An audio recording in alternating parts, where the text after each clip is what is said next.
profesi lainnya. Semua itu hadirin merupakan potensi zakat di negeri yang kita cintai ini. Namun hadirin, pada tanggal 3 April 2022 yang lalu, Badan Amil Zakat Nasional melaporkan data yang sangat memprihatinkan, di mana zakat yang mampu dipungut hanya mencapai 17 triliun rupiah saja dari potensi zakat Indonesia yang mencapai 327 triliun rupiah per tahunnya. Hadirin, dari berbagai sumber pendapatan yang sangat fantastis tadi, terdapat sebuah problema yang sangat menyedihkan hati, di mana masih banyak masyarakat kita yang tinggal di rumah-rumah kumuh dan tidak layak huni. Masih banyak warga kita yang terpaksa meninggalkan keluarga dan sanak saudaranya untuk bekerja sebagai pembantu rumah tangga dan buruh kasar di luar negeri. Betul hadirin?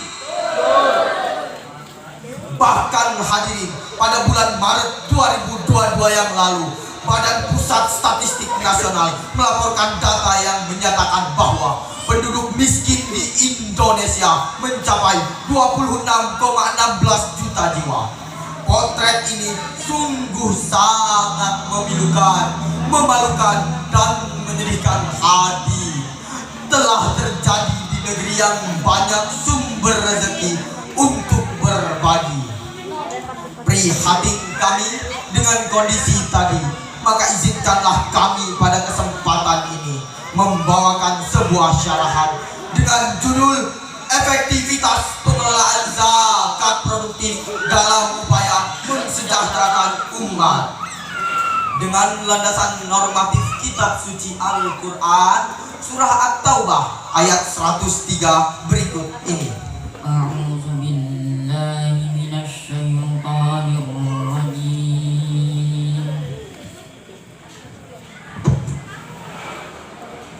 Bismillahirrahmanirrahim.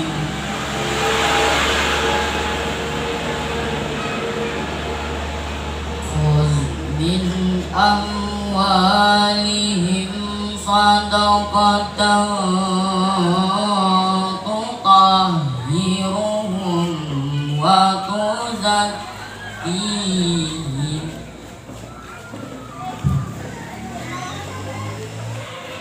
wa tuzakkihim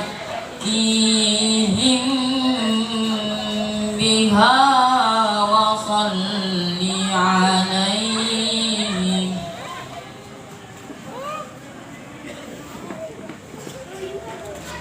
inna salataka sakanun lahum wallahu sami'un alim. Aku berlindung kepada Allah dari godaan syaitan yang terkutuk dengan menyebut nama-Mu ya Allah yang Maha Pengasih dan Maha Penyayang. Ambillah zakat dari harta mereka guna membersihkan dan menyucikan mereka, dan berdoalah untuk mereka. Sesungguhnya doa menyembuhkan kekurangan jiwa mereka. Allah Maha mendengar, Maha mengetahui. Dewan Hakim hadirin yang kami muliakan, Profesor Dr. Muhammad Quraisy Shihab dalam tafsirnya Al-Misbah volume 5 halaman 232 menjelaskan bahwa walau ayat ini dalam konteks uraian tentang Abul Babah dan teman-temannya ia berlaku umum, Begitu juga, walau redaksinya hanya tertuju kepada Rasul, ia bersifat umum. Yakni perintah ini ditujukan kepada siapapun yang menjadi penguasa. Oleh karena itu, ketika sekelompok orang di zaman Khalifah Abu Bakar As-Siddiq menolak untuk menunaikan zakat mereka dengan dalil bahwa ayat yang dibacakan tadi hanya ditujukan kepada Rasul, lalu Abu Bakar menolak dan memerangi mereka. Kemudian Profesor Dr. Yusuf Al-Qaradawi dalam karya monumentalnya halaman 627 menjelaskan bahwa kewajiban berzakat bukanlah kewajiban yang bersifat individual, namun bersifat manajerial, menjadi tugas bagi penguasa atau orang yang ditunjuk oleh penguasa untuk mengelola zakat secara profesional maupun proporsional. Dari penjelasan tadi, hadirin, dapat dipahami bahwa dalam Islam peran penguasa sangat dituntut dalam hal pengelolaan zakat, baik aspek pemungutan maupun pendistribusian. Penguasa harus membuat regulasi yang mewajibkan bagi setiap muzaki untuk mengeluarkan zakatnya dan dapat dikenakan sanksi bila tidak membayarnya. Hadirin, sebuah senandung mengingatkan kami, marilah kita semua membayar zakat agar mendapat ridho yang kuasa. Janganlah tinggalkan kewajiban, laksanakanlah perintah Tuhan. Mari bersama kita semua sucikan harta. Apa guna melimpah hasil alamnya, tapi masih ada yang sengsara. Indonesia sejahtera, tunaikan zakat, janganlah lupa buat beta. Dewan Hakim hadirin yang kami muliakan, Profesor Dr. Yusuf Al-Qaradawi dalam kitabnya halaman 455 menegaskan para ahli ekonomi telah mengingatkan hal yang lebih penting, bukan hanya persoalan kemampuan meningkatkan pendapatan, tapi yang lebih utama bagaimana pengelolaan dan pendistribusiannya. Maka tidak heranlah jika Al-Quranul Karim dan para ulama membahas tentang teknis pendistribusian zakat untuk golongan fakir dan miskin, yang telah sebagaimana yang telah termaktub dalam surah At-Taubah ayat 60 berikut ini. Innamas sadaqatu lil fuqara'i wal masakin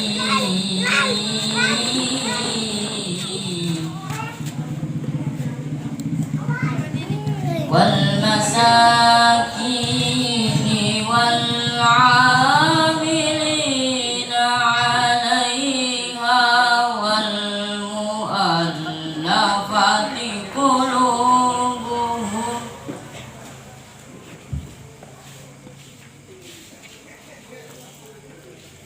wal mu'allafati qulubuhum wa fir riqabi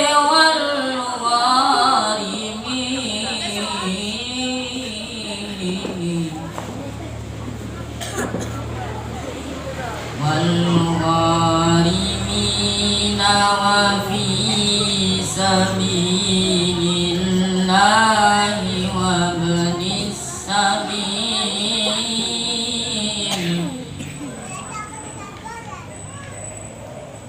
fariidatan min Allah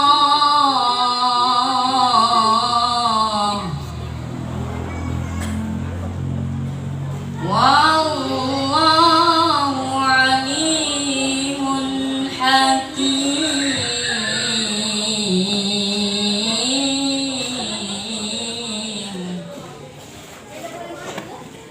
Wallahu alimun hakim.